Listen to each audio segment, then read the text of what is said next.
কৃষ্ণকান্ত সন্দিকৈ ৰাজ্যিক মুক্ত বিশ্ববিদ্যালয়ৰ অধীনত যোৰহাট জেবি কলেজত 2025-26 বৰ্ষৰ BA, MA আৰু ডিপ্ল'মা পাঠ্যক্ৰমৰ এডমিশ্যন চলি আছে। এডমিশ্যনৰ লাষ্ট ডেট 31 জুলাই 2025। নামভৰ্তিৰ বাবে যোগাযোগৰ নম্বৰটো হৈছে 9954692884 অথবা 9706357140 জেবি কলেজ যোৰহাট।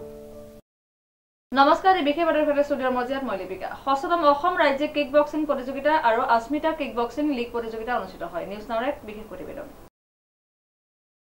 ষষ্ঠতম অসম ৰাজ্যিক কিক বক্সিং প্ৰতিযোগিতাত আৰু আস্মিতা কিক বক্সিং লীগ প্ৰতিযোগিতা 26 আৰু 27 জুলাইত দুদিনীয়াকৈ এটি গাম্ভীৰ্যপূৰ্ণ অনুষ্ঠানেৰে অনুষ্ঠিত হৈ যায়। উল্লেখযোগ্য যে 26 আৰু 27 জুলাইত দেশভুক্ত Tarun Phukan stadium, B Barua road, গুৱাহাটীত কিক বক্সিং সন্থা যোৰহাট জিলাৰ পৰা 5জন প্ৰতিযোগীৰ ভিতৰত 3গৰাকী ল'ৰা আৰু 3গৰাকী ছোৱালীয়ে উক্ত প্ৰতিযোগিতাত অংশগ্ৰহণ কৰে।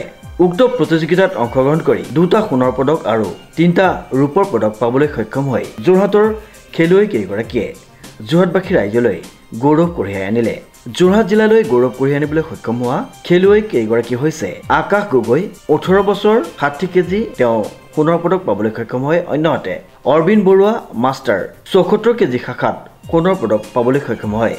অন্যহাতে অংকিতা শইকীয়াই 11 বছৰ, ৰূপৰ পদক, আৰাধ্যা কাশ্যপে 12 বছৰ অনুৰ্ধ, ৰূপৰ পদক, শিল্পী শিখা বৰুৱা ছিনিয়ৰ 60 কেজিত ৰূপৰ পদক পাবলৈ সক্ষম হয়। প্ৰশিক্ষক second dan black belt Arabinda Baruah আৰু তেওঁলোকে আগন্তুক কিক বক্সিঙৰ ৰাষ্ট্ৰীয় প্ৰতিযোগিতাৰ বাবে বাছনি লাভ কৰে। Bureau' report, news now.